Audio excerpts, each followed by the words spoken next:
2023년 10월 전남 신안 바다 쪽에 여행 갔다가 서울로 돌아오던 길에 우연찮게 부여를 들리게 되었습니다.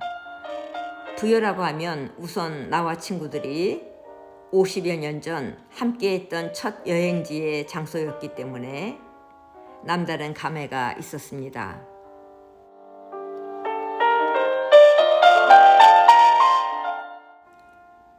아직 여행이란 것이 생소했던 1970년 20대 초반의 아가씨들이 길을 떠난 셈이었습니다.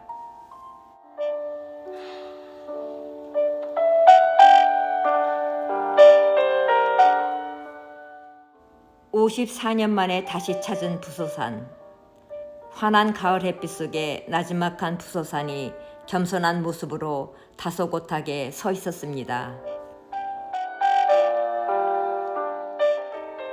이곳에 위치한 부소산성은 유사시의 방어를 목적으로 축조된 것으로 538년 백제의 성왕이 건축한 것으로 알려져 있습니다.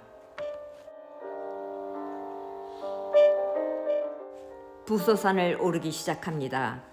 부소라는 뜻은 백제시대의 언어로 소나무라는 뜻을 가졌다고 합니다.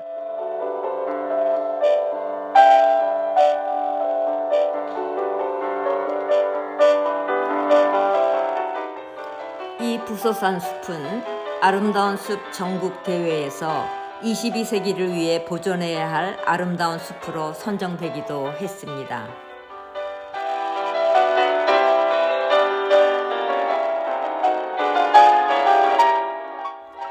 이 오르막 오솔길을 오르면 백화점과 낙화암에 이르게 됩니다.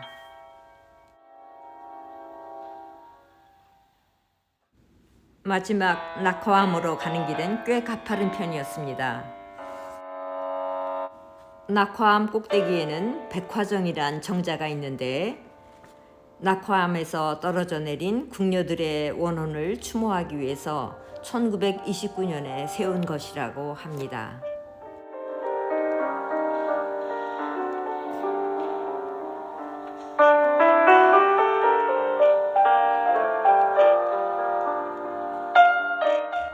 드디어 오솔길 나뭇가지 사이로 그 모습을 드러낸 백마강.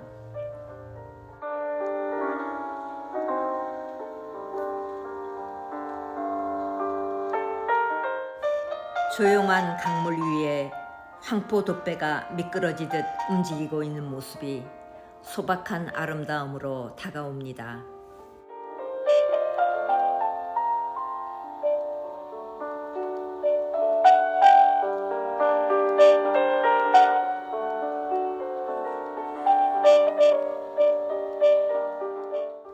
강 건너 저쪽 백마 강변엔 코스모스 꽃들이 한 무리를 이루어 마치 분홍색 띠를 두른 것 같은 모습을 보여주고 있었습니다.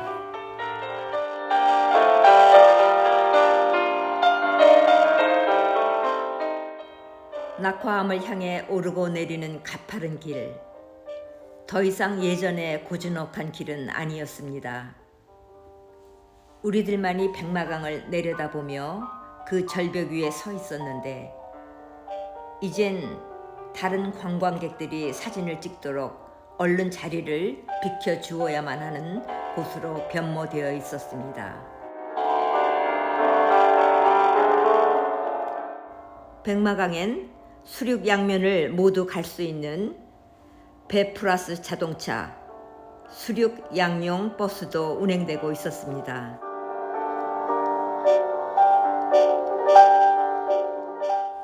예전엔 이런 호사가 있을 수 없었죠. 실어나를 관광객이 없었으니까요.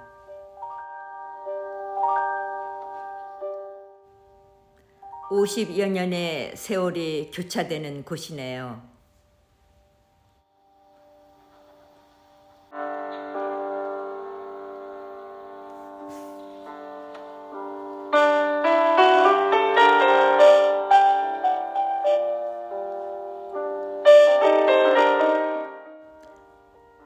고란사가 보이네요. 낙화암에서 고란사에 이르는 길은 가파른 돌밭길이었습니다. 산속의 사찰이 아니라 강가에 서 있는 사찰. 참 특이한 절입니다.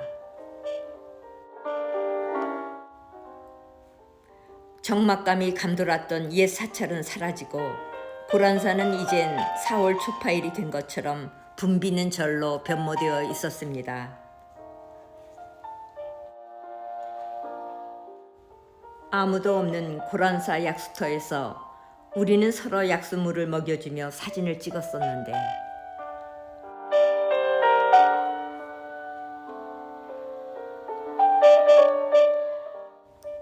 황포 돛배가 와닿는 고란사 선착장입니다.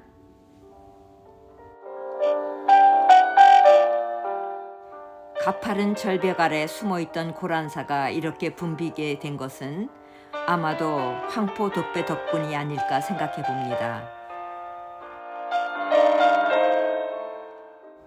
황포 돛배 유람선이 구두레 선착장에서 이곳 고란사 선착장까지 관광객들을 실어 나르고 있기에 누구라도 쉽게 부소산 등산 없이도 여기까지 올 수 있게 된 것이죠.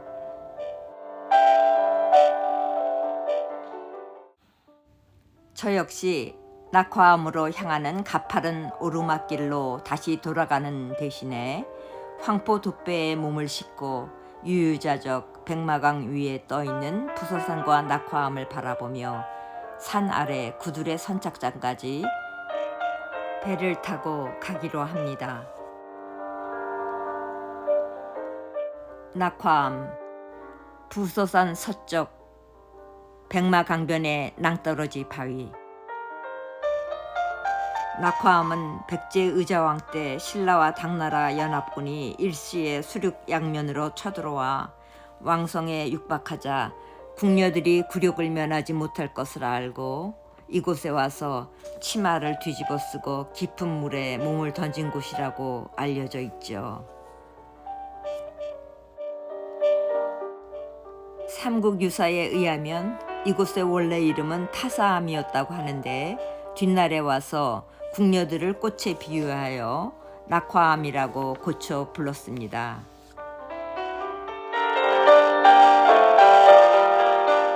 불과 15분 남짓 짧은 백마강 황포 돛배 체험이었지만 그런대로 운치가 있었습니다.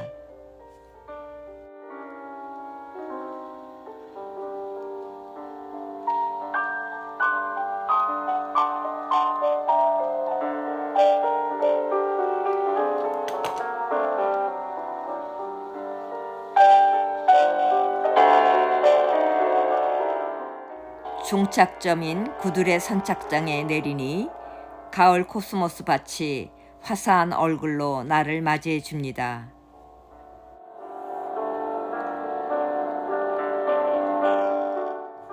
(50여 년) 전에 소박하고 적막했던 부여의 얼굴과 사람들의 정제된 손길이 느껴지는 현재의 부여가 오버랩 됩니다.